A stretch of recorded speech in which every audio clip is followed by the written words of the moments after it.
Bem, o que nós vamos ver agora é interpretação de problemas matemáticos. Mas antes da gente passar direto para a interpretação, vamos abordar um outro assunto que também é muito importante. Muitas vezes em matemática, a gente usa letras para representar números reais. E é isso que causa uma grande confusão nas pessoas, né? Uns ficam perguntando, mas por que letras? Se matemática é um raciocínio e tal. Bom, vamos supor aqui um exemplo. Eu tenho um exemplo aqui. Eu tenho dois produtos. Um produto custa R$25 e o outro produto também custa R$25. Tá, mas se eu quiser comprar os dois produtos juntos, eu tenho aqui uma outra tabela. Tenho aqui os dois produtos juntos sai por R$50. Mas se eu pegar 3 produtos do primeiro mais 2 do segundo, sai por 140. Será que eu estou tendo lucro ou estou tendo prejuízo comprando os produtos juntos? Será que não seria mais vantagem eu comprar separados? Como que eu vou resolver esse problema? Vamos fazer o seguinte. Aqui eu usei dois símbolos diferentes para representar cada produto. Então para o primeiro produto eu usei esse quadrado aqui. Para o segundo produto eu usei esse losango. Então eu fiz aqui a soma, né? Um quadrado mais um losango igual a 50. 3 quadrados mais 2 losangos igual a 140. Mas e na hora de eu interpretar esse problema? Na hora de eu passar isso para fazer o raciocínio, né? Para montar a equação. Então tem aqui, vamos chamar de P o primeiro produto.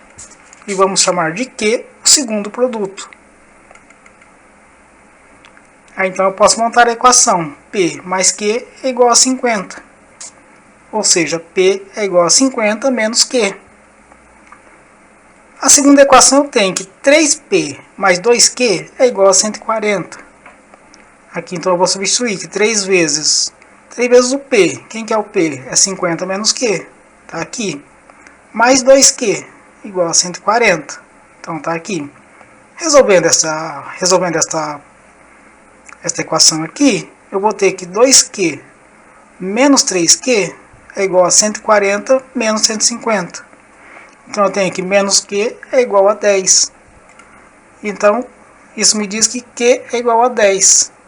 Então o segundo produto ele custa 10 aqui no pacote. E quanto custa então o primeiro? Eu já encontrei lá em cima, né, que P, que é o primeiro produto, é igual a 50 menos Q. Então eu vou pôr aqui 50 menos o valor de Q que eu encontrei, que é 10. Então sai por 40 o primeiro. Eu tenho aqui que o primeiro é 40 e o segundo é 10. Mas eu vi lá que separado eles custam 25 cada um. Então, neste caso aqui, se eu comprar separado, eu vou pagar 25 cada um. Se eu comprar um de cada, certamente vai sair na mesma. Eu não vou ter lucro nem prejuízo. Ela vai sair o mesmo valor que eu comprar o pacote, comprar separado vai dar na mesma. Mas se eu for comprar 3 do primeiro e 2 do segundo, assim no pacote, aí eu vou ter prejuízo, né? Porque 3 vezes 25 mais 50 vai dar 125. E aqui no caso está dando 140. Então está me saindo mais caro se eu comprar dessa forma. Outra questão. Quais letras eu posso utilizar? Qualquer uma. Não importa, eu lá usei um quadrado e um losango, mas você pode usar uma letra, você pode usar qualquer letra que você quiser, não vai fazer diferença. Vamos ver num exemplo aqui. Então aqui eu tenho um exemplo. Uma prova de múltipla escolha, com 60 questões, foi corrigida da seguinte forma. Então aqui está a forma que foi corrigida a prova. O aluno ganha 5 pontos por questão que acertava, e perdia 1 ponto por questão que errava, ou deixava em branco. Se o aluno totalizou 210 pontos, qual o número de questões que ele acertou? Bom, vamos lá. Eu vou chamar de X as respostas certas e vou chamar de Y as respostas erradas. Mas isso você escolhe. Eu chamei de XY, você pode chamar de outros nomes, não tem problema. Vamos ver então o que acontece. Então para as respostas certas ele ganha 5 pontos, então são mais 5x. Para as erradas, ele perde 1 ponto, menos um y, ou menos y. O que o problema nos pede? O problema nos diz que o aluno totalizou 210 pontos. Qual o número de questões ele acertou? Então o que o problema está nos pedindo? O número de questões que o aluno acertou, para somar 210 pontos. Como você chamou de x as respostas certas, você precisa então encontrar o valor de x. Vamos então encontrar o valor de x, né? O que eu sei? Que x mais y, ou seja, as certas mais as erradas, é igual a 60. 60 questões. E que 5x, ou seja, 5 vezes o x, que são as respostas certas, ele ganha 5 pontos cada um, então é 5x. Menos y, porque se ele errar, ele perde 1 ponto. Então, somando tudo isso aqui, vai dar os 210 pontos, que foi o que o aluno encontrou, que o aluno conseguiu. Mas eu encontrei aqui que o x é igual a 60 menos y. Vamos conservar isso aqui, que a gente vai precisar desse resultado aqui daqui a pouco. Então, eu vou fazer aqui, ó, 5x, eu vou fazer 5, o x eu já achei aqui, ó, 60 menos y.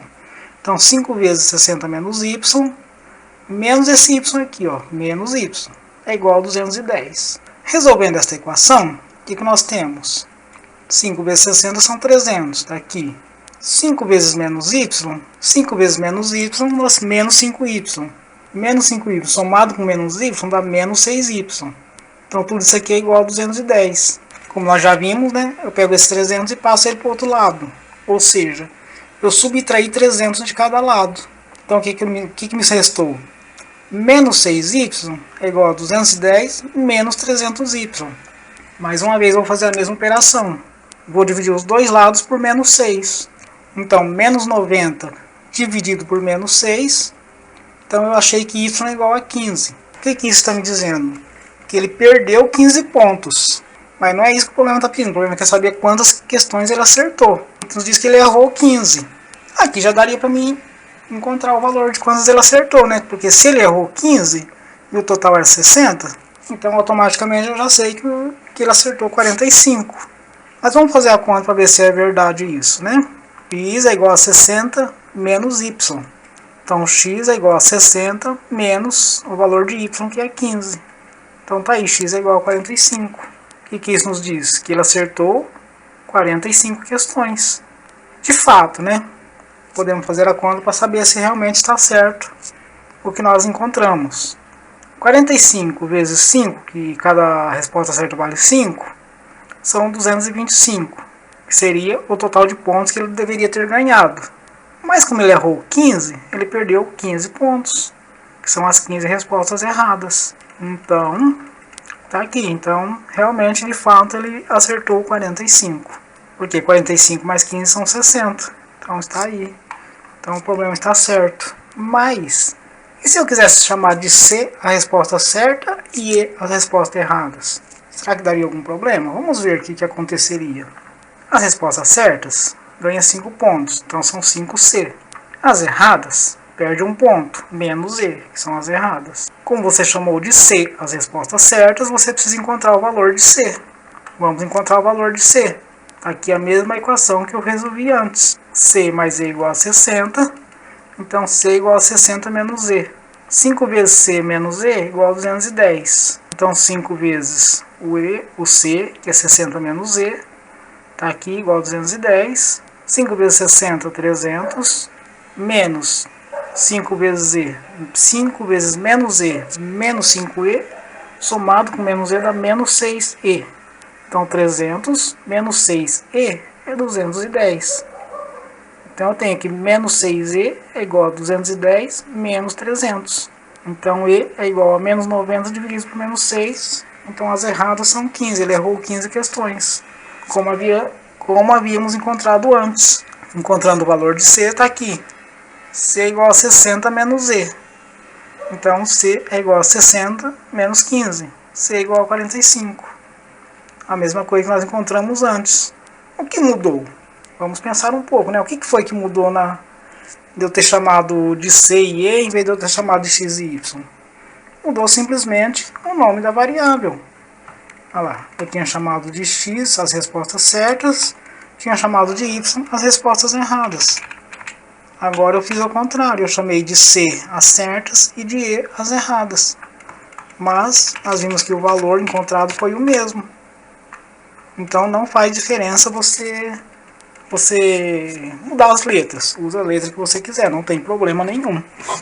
Vamos agora passar para a interpretação de problemas matemáticos. Essa é a parte principal que nós queremos analisar nesse encontro, né? Então nós temos 3 passos muito importantes quando queremos resolver, interpretar algum problema. Primeiro passo, o que o problema está me dizendo? Isso é muito importante, eu saber o que o problema quer me dizer. Porque se eu não souber o que ele está dizendo, eu não vou conseguir achar a solução, que é difícil, né? O segundo passo é o que o problema pede. O que o problema está me pedindo? O que eu tenho que fazer? O que eu quero encontrar? O terceiro passo, que operação fazer?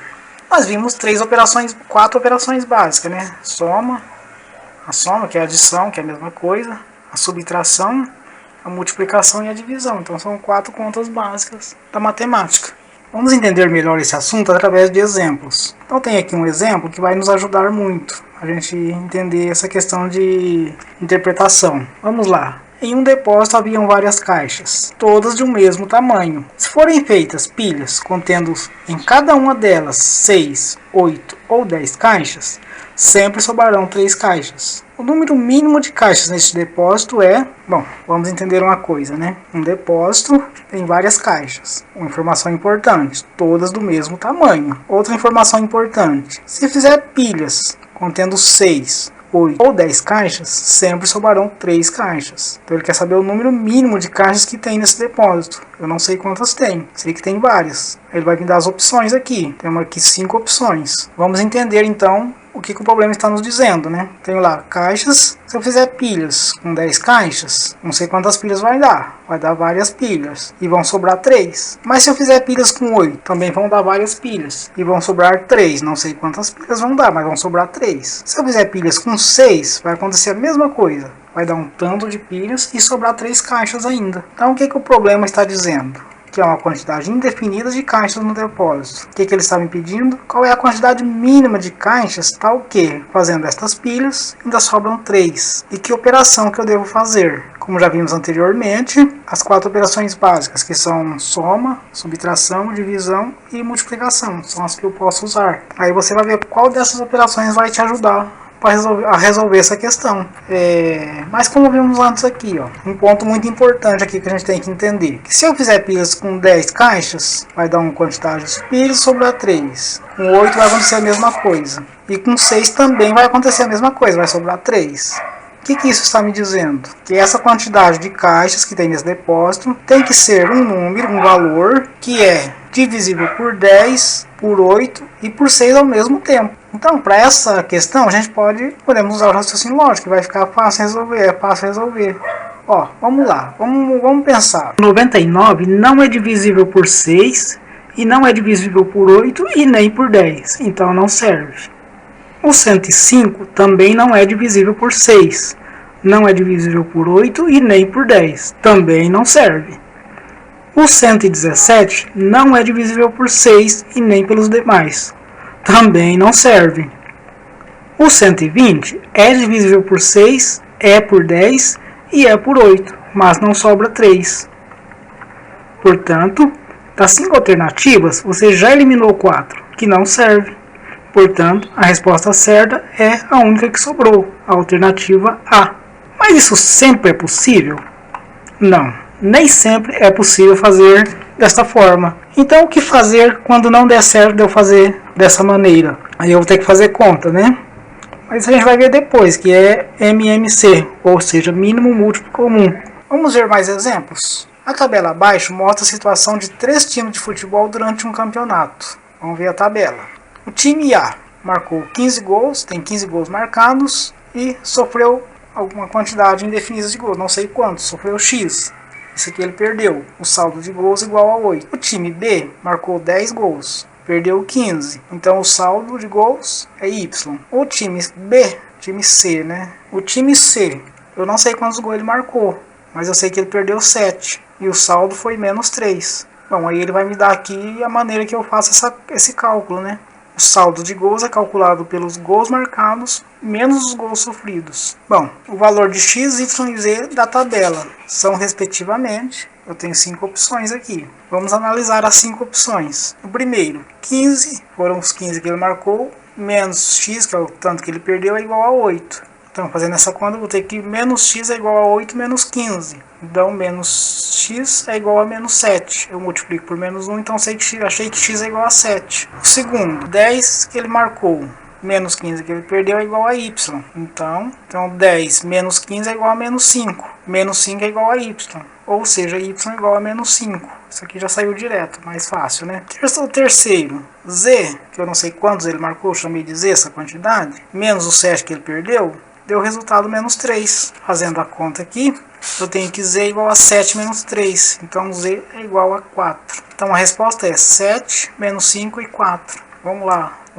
Aqui essa alternativa é a alternativa B, 7 menos 5 e 4. Será que eu poderia ter feito de outra maneira mais simples? Sim, tem outra maneira mais simples. Vamos voltar lá no quadro. Ó, a letra B, ela é mais simples de resolver, não tem que... É mais simples porque já está tudo montado praticamente a equação, né? 10 menos 15 é igual a y.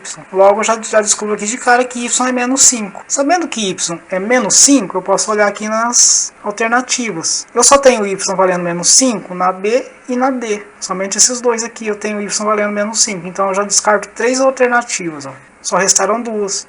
Então eu tenho que descobrir entre as duas qual que pode ser a correta. Aí eu volto lá na tabela novamente, vamos ver. Que essa aqui tá fácil de resolver também, né? Z menos 7 igual a menos 3. Eu passo esse menos 7 para lá, vai ficar mais 7. Então Z é igual a 7 menos 3. Z é igual a 4. Então eu sei que o Z é positivo. Se o Z é positivo, aqui o Z negativo não me serve, já descartei essa também. Pronto, fiquei só com uma. A única que eu fiquei é a correta. Então vocês viram que existe maneira simples de resolver. Tem problema que você pode resolver só pelo raciocínio lógico. Vamos a mais um problema. Uma pessoa comprou 5 envelopes grandes para colocar o mesmo número de folhas dentro de cada um deles. Como 2 envelopes foram rasgados e não puderam ser utilizados, essa pessoa precisou colocar 16 folhas a mais em cada um dos envelopes restantes. O número total de folhas que deviam ser colocadas nos envelopes era... Tenho aqui então as alternativas. Tenho 5 alternativas. Bom, vamos fazer o gráfico aqui, fica mais fácil da gente entender. Eram 5 envelopes. Aqui. Quantas folhas seriam colocadas em cada um? Como seria o mesmo tanto em cada um, eu chamei de x esse valor, essa quantidade. Então ia ser colocado x folhas em cada envelope. Como 2 rasgaram, não puderam ser usados. Então x menos x, então é 0 nesse e 0 nesse. Esse aqui